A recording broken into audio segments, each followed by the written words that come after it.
Halo semuanya, balik lagi sama gue Beatrice di Generasi Milenial Malaka Jaya.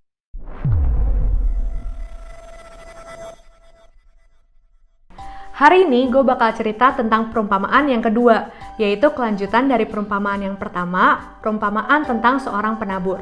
Kalian udah pada nonton kan? Kalau belum nonton bisa klik linknya di sini dan nonton dulu.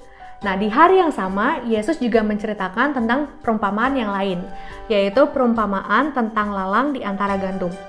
Di Matius 13 ayat 24-30, Yesus berfirman, "Hal kerajaan sorga itu seperti seorang yang menaburkan benih di ladangnya. Lalu ketika semua orang sedang tertidur, seorang musuh datang dan menaburkan lalang, benih yang buruk di antara gandum itu. Lalu ketika gandum itu mulai tumbuh dan berbulir, nampak juga lalang-lalang itu. Lalu hamba-hamba tuan ladang ini bertanya kepada tuan ladang, 'Tuan, bukankah hanya benih yang baik yang engkau taburkan di ladang ini? Lalu mengapa ada lalang-lalang ini?' Tuan ladang itu berkata bahwa seorang musuhlah yang melakukannya. Lalu hamba-hamba itu bertanya, 'Apakah Tuan mau kami menarik lalang-lalang ini dan mencabutnya?'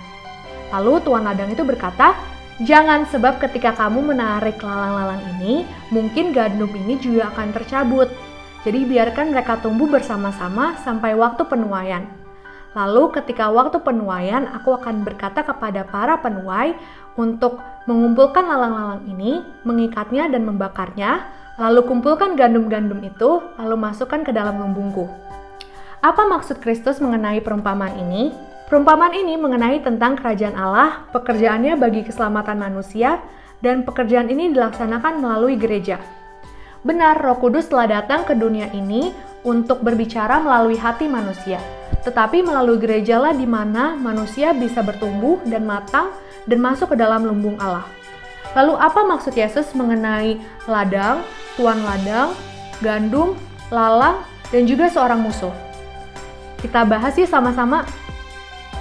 Jadi, ladang yang di sini dimaksud adalah dunia ini, dan tuan ladang adalah Kristus, di mana Kristus selalu menaburkan benih-benih yang baik di dunia ini. Dan benih-benih yang baik itu adalah anak-anak kerajaan surga. Tetapi seorang musuh, yaitu setan, menaburkan benih-benih yang buruk di antara benih-benih yang baik ini. Di dunia timur, sesama pemilik ladang biasanya memiliki perselisihan atau permusuhan. Dan ketika mereka mau balas dendam, mereka akan menaburkan lalang atau benih-benih yang buruk di ladang musuhnya. Dan ketika hasil tuaian itu ada, pemilik ladang akan memiliki kerugian karena hasilnya itu buruk dikarenakan ada rumput atau lalang-lalang itu. Nah, perumpamaan ini menggambarkan antara permusuhan Kristus dan juga setan, di mana Kristus selalu menaburkan benih-benih yang baik dan setan menaburkan benih-benih yang buruk. Dan ini terlihat jelas di gereja. Di gereja ada umat Tuhan yang hidup di dalam kebenaran, tapi banyak juga umat-umat yang hidup di dalam kepalsuan. Dan mereka tumbuh bersama-sama di dalam gereja. Hamba-hamba tuan ladang ini sedih melihat ada lalang di antara gandum. Sama seperti di gereja, hamba-hamba Allah sedih melihat ada lalang-lalang atau umat-umat yang palsu hidup bersama-sama dengan umat Allah di dalam kebenaran, tercampur aduk di dalam gereja. Dan mereka ingin menyingkirkan umat-umat yang palsu ini, karena umat-umat yang palsu ini membawa keburukan, membawa tabiat yang buruk, dan juga membahayakan jiwa-jiwa. Tetapi ingat apa kata tuan ladang? Jangan, karena ketika kamu mencabut lalang-lalang ini, mungkin gandum itu juga akan ikut tercabut. Dan biarkan mereka tumbuh bersama-sama hingga masa penuaian. Allah tidak memberikan tanggung jawab kepada kita, umat Tuhan, untuk mencabut lalang-lalang itu, atau menyingkirkan umat-umat yang palsu. Karena manusia itu tidak sempurna dan berdosa. Jika kita menggunakan penilaian kita sendiri yang tidak sempurna ini, kita seringkali keliru. Kita melihat bahwa mungkin umat ini adalah umat yang palsu, tetapi malah umat-umat itulah yang dipanggil Allah. Sedangkan umat-umat yang kita pikir hidup dalam kebenaran, malah mereka yang hidup di dalam kepalsuan. Ada pelajaran lain yang bisa kita ambil, yaitu mengenai kesabaran dan juga kasih yang lemah lembut. Bagaimana kita memperlakukan umat-umat yang palsu ini di dalam gereja? Sama seperti Allah memperlakukan manusia yang berdosa dan juga malaikat-malaikat di surga. Ketika setan melakukan kejahatan dan malaikat-malaikat banyak yang menurut kepada setan, Allah tidak langsung membinasakan setan ataupun malaikat-malaikat itu, tetapi Allah membiarkan mereka sehingga manusia dan malaikat-malaikat yang baik bisa melihat tabiat mereka yang sesungguhnya dan mempelajari keadilan dan kasih Allah. Sepanjang berabad-abad lamanya Allah memikul kesengsaraan melihat kejahatan dan juga dosa.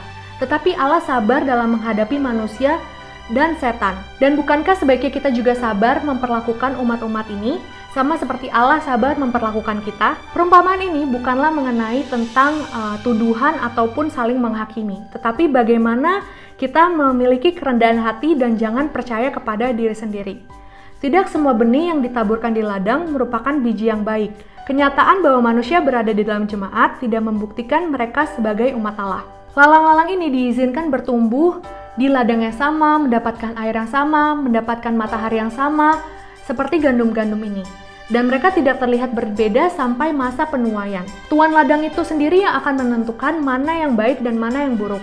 Sama seperti Kristus, pada masa penuaian, Dia akan menentukan mana yang baik dan mana yang buruk. Kristus akan menghukum setiap orang sesuai dengan perbuatan dan perlakuannya. Kristus sendiri yang akan menentukan siapa yang layak tinggal di kerajaan sorga. Lalang dan gandum ini akan tumbuh bersama-sama hingga masa penuaian, yaitu akhir masa pencobaan. Lalu Kristus yang akan menentukan siapa yang layak tinggal di kerajaan sorga dan siapa yang tidak. Kita tidak perlu kecewa terhadap umat-umat yang palsu ini, karena dari awal mula sudah terlihat jelas dan hidup bersama-sama dengan kita. Kalian tahu kan cerita Ananias dan Safira, di mana mereka tinggal di gereja tetapi akhirnya berbohong. Kemudian juga Yudas Iskariot, di mana adalah murid Yesus tetapi malah menjual Yesus. Yang bisa kita lakukan adalah belajar dari Yesus dan Allah mengenai kesabaran dan kasih yang lemah lembut. Sampai di sini cerita gue kali ini. Jangan lupa untuk like, share, dan subscribe. Kalau ada saran atau permintaan doa, bisa tinggalkan komentar. 2, 3 tutup botol. I love you all. Dadah!